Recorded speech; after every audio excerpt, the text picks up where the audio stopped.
Alors que Joël, cycliste espagnol assidu, pédale comme chaque matin sur la route qui entoure le réservoir de Foix, près de Barcelone, il ne sait pas encore qu'il va faire une découverte flippante. On est le 4 mai 2017 et sur son trajet, il va voir une voiture incendiée. Il appelle rapidement les autorités qui viennent s'occuper de cette Golf GTI brûlée et abandonnée. Mais ils font une découverte macabre, puisque dans le coffre, ils retrouvent un cadavre entièrement calciné. Dès le départ, une enquête pour meurtre est ouverte, car bon, avoir un accident, perdre connaissance et mourir dans l'incendie de sa propre voiture, c'est possible, mais c'est moins crédible quand ton corps se retrouve dans le coffre. Le cadavre a tellement brûlé qu'au départ, les policiers pensent qu'il n'est pas possible de l'identifier. Mais par chance pour eux, celui-ci a des vis dans la colonne vertébrale et tous les implants chirurgicaux ont des numéros de série. Et avec une rapide recherche, on apprend donc qu'ils ont été fixés dans la colonne de Pedro Rodriguez, un agent de la police urbaine barcelonaise de 38 ans. Ce qui explique le fait qu'on était sans nouvelles de lui depuis plusieurs jours. De plus, la plaque d'immatriculation de la voiture va aussi être identifiée. B7508UI. Et aucun doute, c'est la voiture de l'agent Rodriguez. Mais que lui est-il arrivé ? Bonjour à tous, on se retrouve de nouveau pour une histoire réelle qui a fait couler beaucoup d'encre et vous comprendrez pourquoi à la fin de cette vidéo. Alors j'espère que vous êtes prêts pour votre dose de frissons et de voyage parce qu'aujourd'hui, comme vous avez pu le voir, on s'en va pour Barcelone. Donc surtout, attachez vos ceintures et abonnez-vous à la chaîne. Le triangle mortel. Rosa Peral est une femme avec un très gros caractère qui travaille à la police urbaine de Barcelone et son mari Ruben est lui aussi policier. Ils se connaissent depuis l'adolescence et dès le début de leur histoire, il y a quelque chose de malsain entre eux. Les deux vont collectionner les relations en dehors de leur couple, ce qui fait qu'à leur mariage, les mariés ont plusieurs amants ou maîtresses parmi les invités. De leur mariage bancal va naître 2 filles, alors qu'ils continuent à les voir ailleurs, chacun de leur côté. Rosa partage d'ailleurs depuis un beau moment une relation torride avec un de ses partenaires de patrouille dans la police urbaine, Albert Lopez. Celui-ci va même lui proposer de quitter son mari pour partir avec lui, sauf qu'il ne veut pas s'encombrer de ses 2 petites filles et refuse de les emmener. Rosa, elle, qui ne veut pas abandonner ses enfants, va donc refuser et faire traîner leur histoire. Puis arrive un autre collègue qui deviendra aussi l'amant de Rosa, Pedro Rodriguez. C'est un gentil garçon plutôt dévoué et qui n'a aucun problème avec le fait qu'elle ait déjà 2 enfants. Au début, elle va se contenter de s'amuser avec lui. Mais lorsque Ruben, son mari, va la quitter pour une autre femme, elle va de suite officialiser la relation avec Pedro. Ils s'installent ensemble et Pedro est tout de suite présenté à ses filles. Et à peine 15 jours après la décision de divorcer et la séparation, Rosa et Pedro vivent ensemble. Tout au long de cette histoire, les enquêteurs tenteront de découvrir la vérité, mais on ne saura jamais vraiment si Rosa et Albert étaient toujours amants à ce moment-là. Rosa Peral, l'œil du cyclone.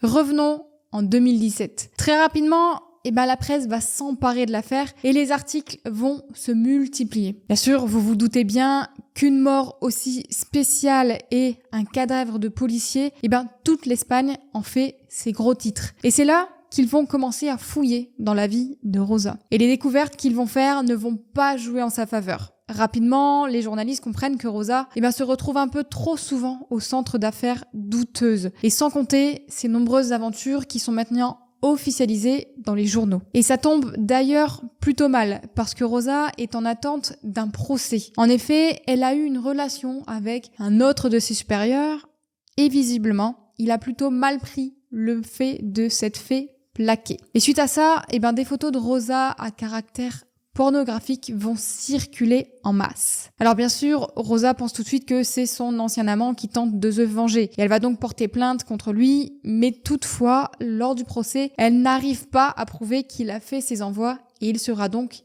acquitté. Vous vous doutez bien que ça n'arrange pas vraiment la réputation de Rosa auprès des journalistes, car il faut se rappeler qu'elle vit avec Pedro Rodriguez. Et c'est d'ailleurs à partir de ce moment que leur relation va se dégrader. Les disputes vont s'enchaîner et le couple ne sera plus jamais stable. Pedro va commencer à péter les plombs jusqu'au moment où il va craquer et agresser un motocycliste pendant un contrôle. Ça lui vaudra d'être suspendu pendant plusieurs mois sans salaire. Mais les journalistes vont découvrir quelque chose de plus gênant. Une histoire qui remonte à 2014 et qui concerne son amant attitré, Albert Lopez. L'affaire du vendeur ambulant. Pendant une opération de routine de la police urbaine de Barcelone contre les revendeurs ambulants, un des suspects, un peu trop énervé, est arrêté par des policiers et menotté. Mais il va échapper à la vigilance des inspecteurs et réussir à s'enfuir. Et c'est Rosa et Albert qui vont partir à sa recherche et le poursuivre. Et d'après leur témoignage, le suspect s'est retourné contre Rosa et l'aurait blessée à la jambe avec un couteau, ce qui aurait entraîné une bagarre et une chute de 20 mètres pour le revendeur ambulant. La version officielle dit qu'il serait tombé d'un talus du haut de 20 mètres et que la chute l'aurait tué. Par contre, lorsqu'on récupère le corps, il y a un souci. On s'aperçoit qu'il est toujours menotté. Et ça pose plusieurs questions. Comment un homme qui a les mains attachées dans le dos a bien pu blesser une policière avec un couteau? Est-ce qu'il n'a pas été fouillé quand on l'a menotté? Comment a-t-il pu échapper aux policiers qui l'avaient arrêté pour être rattrapé par le duo dans un endroit isolé et finir par un plongeon de 20 mètres? Et ça fait quand même beaucoup de questions sans réponse. Et vous vous doutez bien que la presse et l'opinion publique vont inventer des théories sur le sujet. Alors, aucune de ces théories n'est très bonne pour Rosa et Albert, mais après une enquête rapide, la justice ibérique a tranché. Elle a décidé que c'était un accident et qu'Albert Lopez n'avait pas poussé l'homme. On s'aperçoit quand même qu'autour de Rosa Peral, les problèmes ont tendance à s'accumuler. Même si son ex-mari, qui s'est sauvé à temps, est harcelé, elle passe son temps à l'attaquer en justice pour la garde exclusive des filles sans avoir aucune raison valable à part la vengeance. Alors petit aparté, si tu veux encourager gratuitement la chaîne, le meilleur cadeau que tu puisses me faire, c'est de mettre ton plus gros like sur cette vidéo. Je dis ça, je dis rien. En attendant, je te laisse reprendre la vidéo. Une femme de glace. Après l'histoire de la photo pornographique n'ayant pas obtenu ce qu'elle voulait de la justice, Rosa donne une interview pour dire que depuis cette affaire, elle était isolée et humiliée par ses collègues. Et cela a contribué, en plus de tout le reste, à la rendre de moins en moins populaire au sein des forces de l'ordre. Et forcément, quand vous traitez tous vos collègues d'harceleurs dans la presse, vous allez rapidement vous sentir seul au travail. C'est pour ça que ce matin du 4 mai 2017, quand les policiers frappent à la porte de Rosa, ils arrivent certainement avec un petit a priori. Elle met très longtemps à leur ouvrir et ils commencent par lui demander si elle a vu Pedro Rodriguez.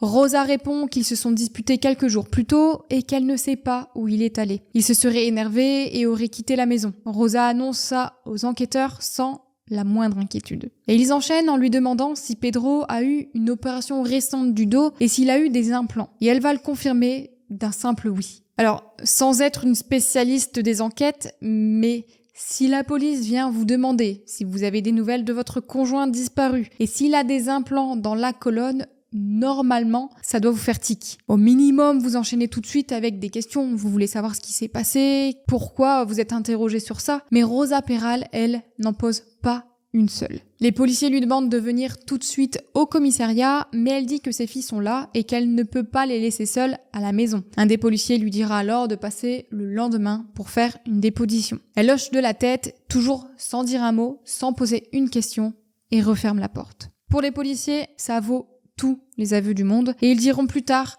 que leur avis était déjà fait après cette visite. Pendant l'interrogatoire, la police découvrira pourquoi elle a mis autant de temps à ouvrir ce matin-là, lorsque les policiers sont venus. C'est simple, elle était au lit avec Albert Lopez. Il semblerait que ces deux-là ne soient pas trop gênés par leurs problèmes de conscience. L'enquête sur le meurtre de Pedro Rodriguez. Au moment du meurtre, sa vie est totalement mouvementée. Pedro Rodriguez vient d'être suspendu, ce qu'il vit très mal. Ruben, l'ex-mari, est en guerre permanente avec Rosa pour la garde des filles et Albert, redevenu amant officiel, écoute Rosa se plaindre de son nouveau compagnon en permanence. Et Rosa est maline. Elle se dit qu'elle pourrait se servir de cette situation tendue pour diriger les soupçons vers Ruben et récupérer la garde de ses filles par la même occasion. Donc comme on lui a demandé le lendemain matin, elle se rend au commissariat de Mossos de la Villanova pour faire sa déposition. Désolée d'ailleurs pour mon accent espagnol, je suis désolée, j'ai pas fait espagnol LV2 ni allemand.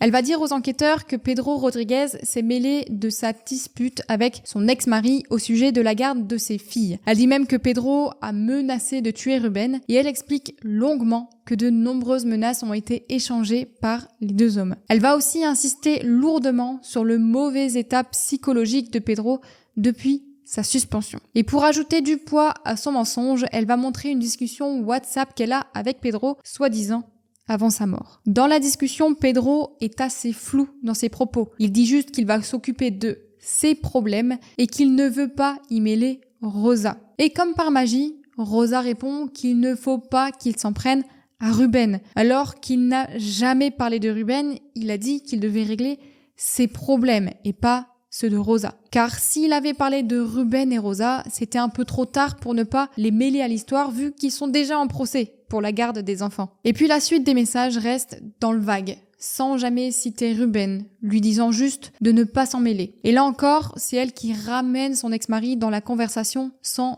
aucune raison apparente. Et enfin, Pedro dit qu'il va éteindre son téléphone. Et là, Rosa, en femme amoureuse, va lui demander ce qu'il va faire, où il est, s'il va bien, s'il veut revenir auprès d'elle. Ah ben non, en fait, Rosa ne lui pose aucune question et laisse tomber la conversation sans même lui dire d'être prudent. Alors cette policière qui discute avec l'homme de sa vie, qui lui annonce qu'il va faire une bêtise, ne tente pas de l'arrêter et ne prévient personne. Elle qui dit être très amoureuse et raconte qu'ils allaient se marier et faire un enfant. C'est la fausse preuve la moins crédible de l'histoire. À la suite de l'affaire, de très nombreuses personnes penseront aussi que cet échange WhatsApp n'était qu'une tentative assez nulle de faire peser les soupçons sur l'ex-mari. Et ce qui est stupide, c'est que Ruben a un alibi en béton pour le jour de la mort de Pedro. Donc, vous avez deux policiers qui sont censés s'y connaître en crime et en enquête et qui montent une histoire si bancale qu'un adolescent y verrait clair. Pourquoi tenter de tourner les soupçons vers quelqu'un qui pourra s'innocenter en 5 minutes? Ça semble vraiment pas très malin comme arnaque. Pendant qu'elle fait sa déposition au commissariat, un autre policier va faire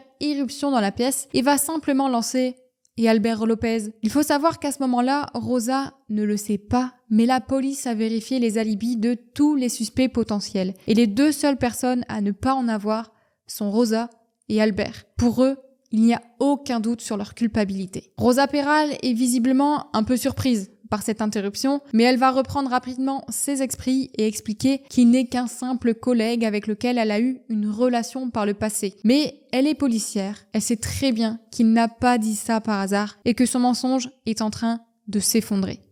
Détention provisoire. Albert et Rosa vont être arrêtés rapidement et vont passer 3 années en détention provisoire avant que le procès ait lieu. Mais Rosa n'a pas un caractère facile, je le redis. Et c'est le moins qu'on puisse dire. Elle va créer des problèmes dans toutes les prisons où elle va passer, soit en créant des conflits avec d'autres détenus, soit en ayant une attitude inappropriée avec les surveillants. Certaines sources parlent même de relations qui n'étaient pas acceptables avec le personnel. Et je ne développerai pas plus le sujet parce que nous sommes sur YouTube et que je ne tiens pas à me faire striker. Pour éviter les problèmes, il faudra la changer 5 fois de prison et le procès n'a même pas encore commencé. En 2018, 2 détenus vont affirmer à la police que Rosa Peral a avoué le meurtre de Pedro Rodriguez. Elle dit qu'elle a empoisonné et Albert l'aurait achevé. Mais de manière très étrange, une des détenues a finalement retiré son témoignage et l'autre a été retrouvée morte dans sa cellule. Encore un de ces hasards tragiques qui ont tendance à suivre Rosa. Mais celui-ci n'a pas vraiment dû plaider en sa faveur devant le jury. Un procès qui fait du bruit. Enfin arrive le procès tant attendu de cette histoire qui a passionné tout le pays. Vous vous doutez bien que tout le monde le suit et le commente. L'un des problèmes légaux qui s'est posé était de qualifier l'affaire en assassinat, à cause de l'état du corps, des indices qui avaient disparu, et les experts n'ont pas pu établir la cause exacte du décès. Mais malgré ces problèmes, la justice a considéré que les preuves étaient bien suffisantes pour en faire une affaire criminelle. En même temps, quand on y pense, s'il l'avait juste placé au volant de sa voiture, peut-être que le procès n'aurait pas eu lieu. Mais en le mettant dans le coffre, c'était avoué ouvertement que c'était un meurtre. On se demande vraiment comment 2 policiers de carrière peuvent en savoir aussi peu sur la façon de cacher un meurtre. Chacun des 2 amants campera sur sa version. Pour Rosa Peral, c'est Albert, le seul et unique meurtrier. Il aurait fait ça pour l'avoir pour lui tout seul. Elle ira jusqu'à ajouter qu'il l'a menacée de représailles violentes si elle ne l'aidait pas à se débarrasser du corps. Mais Albert et elle se fréquentent depuis des années et il n'a jamais été violent, donc son histoire n'est pas prise au sérieux. Albert Rodriguez lui dira qu'il s'est contenté de l'aider à se débarrasser du corps après que Rosa l'ait tué, et il aurait fait ça par amour pour elle. Mais dans un tribunal, c'est la version du jury qui compte, et il va rendre un verdict très clair. Les deux agents ont élaboré un plan afin de tuer la victime. Il consistait à attendre qu'il soit endormi ou au repos afin de lui infliger plusieurs coups avec un objet contondant. Plus tard, ils ont utilisé le téléphone portable de la victime, se faisant passer pour lui, afin de faire croire qu'il était encore en vie. Ils ont ensuite amené la voiture proche du domicile de l'ex-mari de Rosa Peral, ont mis son corps dans le coffre, ont aspergé le véhicule d'essence et y ont mis le feu afin de faire croire